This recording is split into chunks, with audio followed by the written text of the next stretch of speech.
নমস্কাৰ স্বাগতম জনাইছো আৰজিটি অধ্যয়ন ইউটিউব চেনেল তথা মোবাইল এপটোলৈ তোমালোকে ইতিমধ্যে জানাই যে আমি এটা গ্ৰামাৰৰ কোৰ্স ফাউন্ডেশন কোৰ্স লঞ্চ কৰা কথা আছিল 90 day grammar complete foundation course বুলি আৰু সেই মৰ্মে আমাৰ কোৰ্সটো আজি লঞ্চ কৰিছো আজি আমি এইটো ভিডিঅ'ত সেই কোৰ্সটোত কি পাম তথা আমাৰ প্লেনিং কি হ'ব যে 90 ডেজত আমি কি পঢ়িব লাগিব যিবিলাক নেকি আমাৰ কম্পিটিটিভ এক্সামৰ কাৰণে সুবিধাজনক হয় সেই গুটেইখিনি কথা ইয়াত আলোচনা কৰিম ইয়াৰে কিছুমান ভিডিও তোমালোকে ফ্ৰী অফ কষ্ট ইউটিউবত উপলব্ধ পাবা কোনো পাৰচেজ কৰিব নালাগে কিন্তু যদি ফাৰ্দাৰ এক্সেস কৰিব লাগে কমপ্লিট কোৰ্সটো যদি এক্সেস কৰিব লাগে তেতিয়া হলে মোবাইল এপৰ থ্ৰুত তোমালোকে ক্লাছবিলাক এটেন্ড কৰিব লাগিব এপটো তোমালোকে গুগল প্লে ষ্টৰত পাই যাবা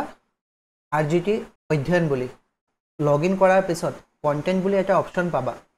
হাৰবিৰ সাইডতে এটা অপচন ওলাব কন্টেন্ট বুলি কন্টেন্টত ক্লিক কৰাৰ পিছত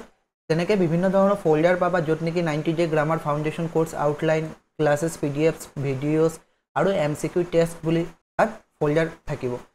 তোমালোকে যিকিটা ফ্ৰী কন্টেন্ট হয় ইয়াৰ ভিতৰতে পাবা যেনেকৈ এমসিকিউ টেষ্টত ক্লিক কৰিলে ইয়াত যেনেকৈ প্ৰিপজিশন 1 টেন্সৰ পাৰ্ট 1 এনেকৈ কিছুমান এমসিকিউ ইয়াত দিয়া হৈছে ইয়াত লক হৈ আছে মই এটো আনলক কৰি দিম তোমালোকে তাৰ পৰাও এক্সেস কৰিব পাৰিবা আৰু এই টেষ্ট পেজত দিব পাৰিবা তদুপৰি কিছুমান ফ্ৰী তোমালোকে ইয়াৰ পৰা পাবা যেনেকৈ ইয়াত কেৱল মাত্ৰ এটা দিয়া হৈছে ইন্ট্ৰোডাকচন বুলি ক্লাস আগবঢ়াৰ লগে লগে যিমান পিডিএফ আছে ক্লাছৰ ইয়াত দি দিয়া হ'ব সেইখিনি তোমালোকে এক্সেস কৰিব পাৰিবা ঠিক আছে ইয়াত কিছুমান লিমিটেড এক্সেস থাকিব কিন্তু যদি ফাৰ্দাৰ এক্সেস কৰিব বিচাৰা ফুল এক্সেস কৰিবলৈ হলে কোৰ্সটো বাই কৰিবা তাৰ কাৰণে যেটো নাম্বাৰ দিয়া আছে হোৱাটসএপ নাম্বাৰ এটা আছে ইয়াত স্ক্ৰিনত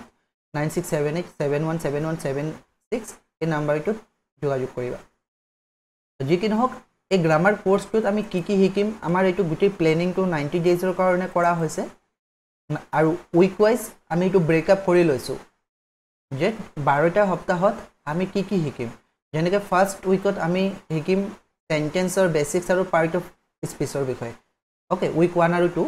গুটি সপ্তাহটোত দুটা সপ্তাহত আমি সেন্টেন্সৰ বেসিক্স বিলাক শিকিম লগতে পাৰ্টস অফ স্পিচ আটাইতকৈ গুৰুত্বপূৰ্ণ হৈ পৰে কিয়নো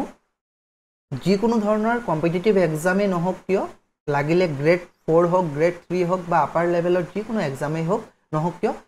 পাৰ্টস অফ স্পিচৰ পৰা কোৱেশ্চন যত নেকি গ্ৰামাৰ সেকশনটো থাকে সিলেবাছত ইয়াৰ পৰা কোৱেশ্চন আহে ওকে দেন আমি সেকেন্ড উইকত শিকিম নাউন্স আৰু প্ৰনাউন্সৰ বিষয়ে পাৰ্টস অফ স্পিচ আমি ফাৰ্দাৰ অলপ শিকিম নাউন্স আৰু প্ৰনাউন্সৰ ডিটেইলছ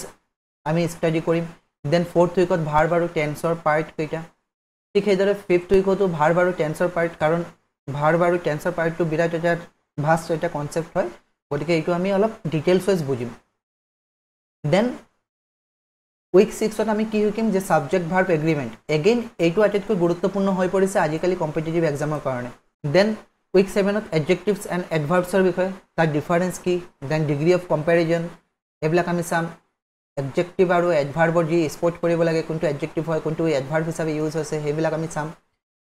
8 নম্বৰ সপ্তাহত আমি প্ৰিপজিশন এণ্ড কনজাংকচন প্ৰিপজিশন এগেইন ইম্পৰ্টেন্ট হৈ পৰে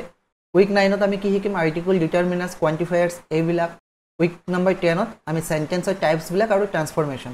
ঠিক আছে দেন ট্ৰান্সফৰমেশন আমি শিকিব লাগিব যে অ্যাসাৰ্টিভ সেন্টেন্সত ইন্টাৰোগেটিভ কেনেকৈ নিম ইয়াৰ আকৌ আহি যাব যে পজিটিভক আমি নেগেটিভ কেনেকৈ নিম এক্টিভ সেন্টেন্স অৰ্থাৎ এক্টিভ ভয়েসৰ কেইটা আমি কেনেকৈ পেসিভ ভয়েসত কনভাৰ্ট কৰিম ডাইৰেক্ট নেৰেশনৰ সেন্টেন্স কেইটা কেনেকৈ আমি ইনডাইৰেক্ট নেৰেশনত নিম সিম্পল কম্পাউণ্ড কমপ্লেক্স এই গুটেইখিনি সেন্টেন্সৰ ওভাৰঅল গুটেইখিনি আমি এই 10 নম্বৰ উইকত শিকিম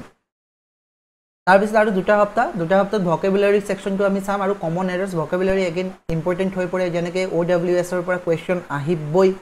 সিনোনিমছ এন্টোনিমছ হোমোনিমছ হোমোফোনছ এইবিলাক কমন গ্ৰামেটিক্যাল মিস্টেকস বিলাক ঠিক আছে আৰু একেবাৰে হেখৰ যেটো সপ্তাহ থাকিব তাত পাংচুৱেশ্যন মাৰ্কছৰ বিষয়ে শিকিম আৰু ফুল ৰিভিজন এটা হ'ব লগতে এই উইকত এটা আমাৰ ওভাৰঅল এটা এসেসমেন্ট হ'ব যত নেকি আমি মক টেষ্ট প্ৰভাইড কৰিম ওভাৰঅল এই গ্ৰামাৰ সেকশনটোত আমি 90 ডেজৰ পিছত যে কি শিকিছো তাৰে এটা সম্পূৰ্ণ ফুল ৰিভিজন হোৱাৰ পিছত এটা মক টেষ্ট দিয়া হ'ব তিনিটা মক পেপাৰ দিয়া হ'ব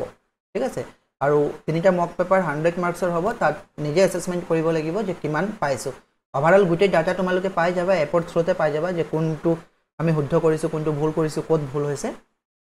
গতিকে কোৰ্সটো তেনেকৈ ডিজাইন কৰা হৈছে